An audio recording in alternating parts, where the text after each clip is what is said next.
Hello and welcome. Today we are diving into a really beautiful allegorical story. It's all about that big search for truth, for connection, and for that special kind of listening we can only do with our hearts.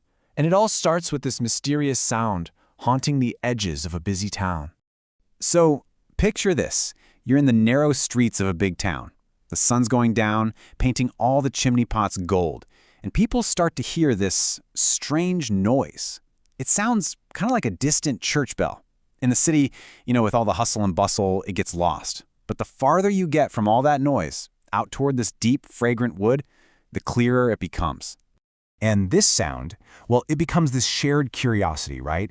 It's this intriguing mystery that seems to be calling out from just beyond the edge of town, and it really sparks a desire in people to figure out, what is that? Where is it coming from? And here's where it gets really interesting. In the city, the sound is just this fleeting echo.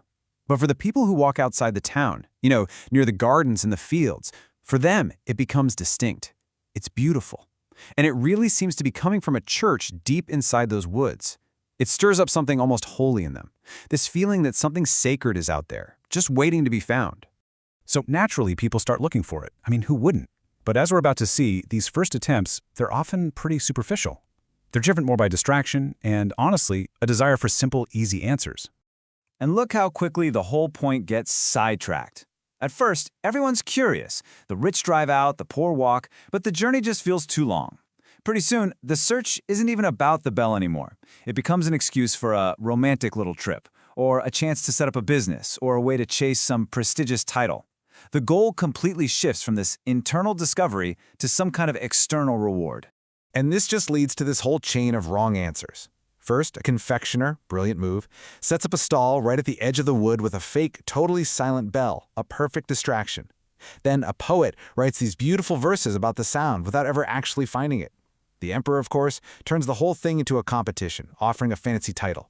And then finally, some expert comes along and gives this convenient, intellectual-sounding answer, it's a wisdom owl, and everyone just accepts it. Society basically creates a bunch of comforting stories that are completely wrong. But the story doesn't end with a wisdom owl, thank goodness. A whole new group of seekers emerges, and they represent a much more genuine, much more innocent search for the real truth. It all happens on their confirmation day. A day that symbolizes moving into a more thoughtful part of life. A group of kids feels that pull of the bell more strongly than anyone, and they decide right then and there that they're going to find the real bell. Not for a title, not for a cup of tea, but just for the experience itself. This, right here, is the start of the true journey. But even with the best intentions, the world just pulls us back, doesn't it? One of them has to go home to try on a ball dress. Another, a poor boy, has to return clothes he borrowed. A third is just too used to following the rules to go somewhere new. As they walk, others just get tired. Some get distracted making flower garlands, and, predictably, most of them just give up at the confectioner stall, deciding the bell probably wasn't even real to begin with. And wow, doesn't that just hit home? It really illustrates something so universal. It makes you stop and ask yourself, what are our own ball dresses? What are our borrowed boots? What are the comfortable reasons we give ourselves for not venturing deeper into the woods to find what's really calling to us? So, a small group does manage to press on deeper into the woods, and they find a little hut with a tiny bell on its roof. And for most of them, that's it. That's enough. Here's a real, physical answer to the mystery. They found a bell, and they're totally satisfied. But two of them refuse to settle. And this is where the quest gets really, really deep. We follow a king's son and a poor boy as they take completely different paths toward the very same truth.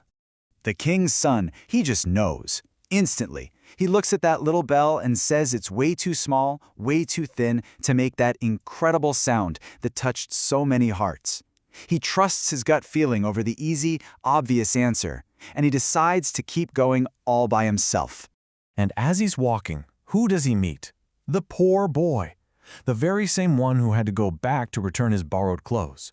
See, after he did his duty, his desire to find that bell was so powerful that he came all the way back in his old wooden shoes and tattered jacket just to keep looking. His commitment was bigger than his circumstances. This part is just fascinating. They agree to go on, but they split up. They choose different paths.